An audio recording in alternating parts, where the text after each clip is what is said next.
আপনারা কোনো টেনশন করিয়েন না। আল্লাহ যদি রিজিকে রাখে আই নোয়াখালীলা হলা নোয়াখালী টিমের তুমি খেলুন ইনশাল্লাহ। আমার মার সবসময় কথা ছিল যদি ফাইটার হও তাহলে ক্রিকেটার হইলে বাংলাদেশে one of the most greatest captain Mashrafe Mortaza ওনার মতো হওয়ার চেষ্টা করবা। হিউজ পরিমাণের ফোন মেসেজ আমি টেক্সট পাচ্ছি নোয়াখালী মানুষের দিক থেকে। ইয়াসিন আরাফাত মিশু ফেসবুকে ঢুকলেই নোয়াখালীবাসীর একটাই আবদার যে ইয়াসিন আরাফাত মিশুকে নোয়াখালী এক্সপ্রেস দলে চাচ্ছে। এই জিনিসটা আপনি কতটুকু জানেন এবং কি আপনার কাছে আসলে ফোন কল মেসেজ কতটুকু আসছে? হ্যাঁ, আলহামদুলিল্লাহ আফটার লং টাইম সবার দাবি দেওয়ার পরে এবছর আমাদের নোয়াখালী টিম বিপিএলে আসে। তো নোয়াখালী মানুষ সবসময় আগ্রহ দেখাইছে আমাদের বিপিএলের টিমটা যেন আমাদেরকে দেওয়া হয়। আফটার লং টাইম পরে দেশ ট্রাভেলসকে ধন্যবাদ, তারা আমাদের নোয়াখালী নামে টিমটা নেয়। তো নোয়াখালীর মানুষেরও একটা আশা আমার কাছে সবসময় ছিল যে আমি অ্যাজ এ লোকাল বয়, যেহেতু আমি বাংলাদেশ ক্রিকেটে ডমিনেট করতেছি আফটার লং টাইম ধরে, তো সবার একটা আশা ছিল যে আমাকে যেন তারা ওদের টিমে ইনভলভ করে। ওই থেকেই আর কি সোশ্যাল মিডিয়ায় নোয়াখালীর লোকজন সবাই ওদের আশা আকাঙ্ক্ষাগুলো ওভাবে আর কি তুলে ধরতেছে। Gold's Gym across 30 plus countries. With over 700 plus locations worldwide, train anywhere, belong everywhere. Huge পরিমাণের ফোন মেসেজ আমি টেক্সট পাচ্ছি নোয়াখালী মানুষের দিক থেকে আর কি। এই যে যখন আপনি ঢাকা থেকে নোয়াখালী যান তখন আসলে কতটা মানে এলাকার মানুষ আসলে কতটা আপ্যায়ন করে, বা আপনি নিজে বলছিলেন যে আমি নোয়াখালী গেলে অনেক ব্যস্ত সময় পার করি, আমার মানে ফ্যান থাকে বা এলাকার মানুষ অনেক ইয়ে করে।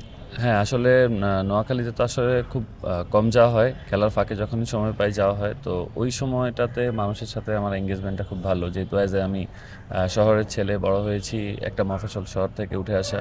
তো সবার এক্সপেকটেশনটা বেশি যে আমি ওই জায়গার ওই মাঝখান থেকে উঠে এসেছি, সো আমি যেন ওদের টিমে আমার নামের যেই টিম ওই টিমেরটাতে খেলি, সবার এক্সপেকটেশনটা তো এটা থাকে।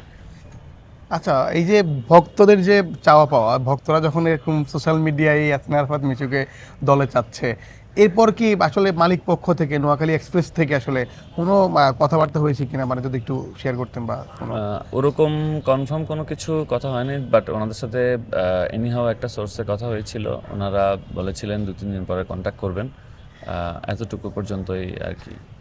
আপনি কতটা মুখিয়ে আছেন আসলে নোয়াখালীর হয়ে খেলার জন্য বা নোয়াখালীতে টিমে অন্তত থাকার জন্য? আফটার অল নোয়াখালীকে আমি ওন করি, যেহেতু এটা আমার জন্মস্থান।